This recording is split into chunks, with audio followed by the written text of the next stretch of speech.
نحمدہ و نصلی علی رسولہ الکریم اما بعد اعوذ باللہ من الشیطان الرجیم بسم اللہ الرحمن الرحیم ربنا وبعث فیہم رسولا منہم یتلو علیہم آیاتک ویعلمہم الکتاب والحکمہ ویزکیہم انک انت العزیز الحکیم صدق اللہ العظیم۔ نہایت قابل احترام سامعین محترم، جیسا کہ آپ کو معلوم ہے کہ ہمارے درمیان ایک عظیم مہینہ ربیع الاول سایہ فگن ہے، اور یہ وہ مہینہ ہے جس میں آقائے نامدار محمد مصطفیٰ صلی اللہ علیہ وسلم جو وجہ تخلیق کائنات ہیں، جن کے لیے تمام کائنات بنی، تو ان کی جو ہے ولادت بسعادت ہوئی اور وہ اس دنیا کے اوپر آئے، اور نبی مہربان صلی اللہ علیہ وسلم پوری انسانیت کے لیے رحمت للعالمین بن کے آئے،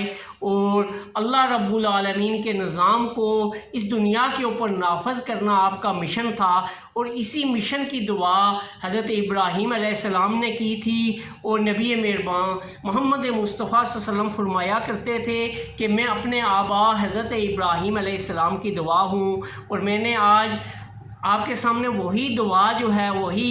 آیت جو ہے وہ حضرت ابراہیم علیہ السلام کی دعا کی صورت میں جو تھی وہ تلاوت کی، جس میں اللہ رب العالمین فرماتا ہے ربنا وبعث فیہم رسولا منہم، اے میرے پروردگار بھیج ان کے اندر ایک رسول جو انہی میں سے ہو، اس کا کام کیا ہو، یتلو علیہم آیاتک، جو ان کو تیری آیات تلاوت کر کے سکھائے،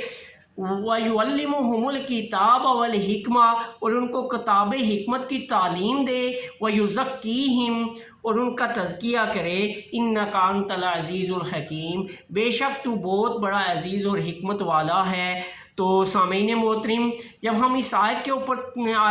اوپر غور و فکر کرتے ہیں تو ہمیں یہ نظر آتا ہے کہ نبی مہربان صلی اللہ علیہ وسلم کی زندگی کا ایک مشن تھا، اور وہ مشن کیا تھا؟ وہ مشن تھا فریضہ اقامت دین، اللہ رب العالمین کے دین کو پوری زندگیوں میں نافذ کرنا، ادخلوا فی السلم کافہ کے طور پہ، کہ اپنے پورے کا پورا دین کے اندر داخل ہو جانا، ہمارا نظام حکومت بھی جو ہے وہ دین کے تابع ہو جائے، ہمارا نظام عدالت بھی دین کے تابع ہو جائے، ہمارا جو ہے وہ نظام تعلیم بھی جو ہے وہ دین کے تابع ہو جائے، ہمارے گھر کا ماحول بھی دین کے تابع ہو جائے، ہمارے محلے کا جو ہے نظام بھی دین کے تابع ہو جائے۔ تو یہ مشن تھا نبی مہربان صلی اللہ علیہ وسلم کا، اور ہم تبھی نبی مہربان صلی اللہ علیہ وسلم کے مشن کے علم بردار بنیں گے، اور تبھی ہم اللہ رب العالمین کے پسندیدہ بندے بنیں گے کہ جب ہم قرآن عظیم کی اس دعوت کو، اس پیغام کو لے کے اس کو نافذ کرنے کی جدوجہد کرنے والے ہوں گے، کیونکہ نبی مہربان صلی اللہ علیہ وسلم کی زندگی کا مقصد بھی یہی تھا کہ وہ اس قرآن کے نظام کو دنیا کے اوپر نافذ کرنے کے لیے آئے تھے۔ تو اللہ رب العالمین نے جیسے فرمایا نبی مہربان صلی اللہ علیہ وسلم سے، کل ان کنتم تحبون اللہ، آج ہم بہت زیادہ نبی کے محبت کرنے والے تو بنتے ہیں، ہم بڑی بڑی میلادیں تو کرتے ہیں، ہم بڑے بڑے جو ہے تو جشن مناتے ہیں، لیکن یہ جشن تب ہمارا کامیاب ہوگا جو اللہ رب العالمین نے جو چیز کہی ہے کہ کل ان کنتم تحبون اللہ، کہ ان لوگوں سے کہہ دیجئے کہ اگر تم اللہ سے محبت چاہتے ہو، کل ان کنتم تحبون اللہ فاتبعونی، کہ میری اتباع کرو، ہمیں اتباع رسول کرنا ہے، اور اتباع رسول کیا تھا؟ اپنے جدوجہد کی مدینہ کی ریاست قائم کر کے ایک اسلامی نظام حکومت قائم کیا، آپ نے عدالتی نظام قائم کیا جہاں سے انصاف کا جو ہے وہ تقاضے پورے ہوں، آپ نے حقوق اللہ اور حقوق العباد کے لیے بھی جو ہے ایک نظام وضع کیا، آپ نے پورا ایک وراثتی نظام، یعنی گھر سے لے کے حکومت کے ایوانوں تک ایک نظام ہمیں دیا۔ تو اللہ رب العالمین نے اسی لیے آپ سے فرمایا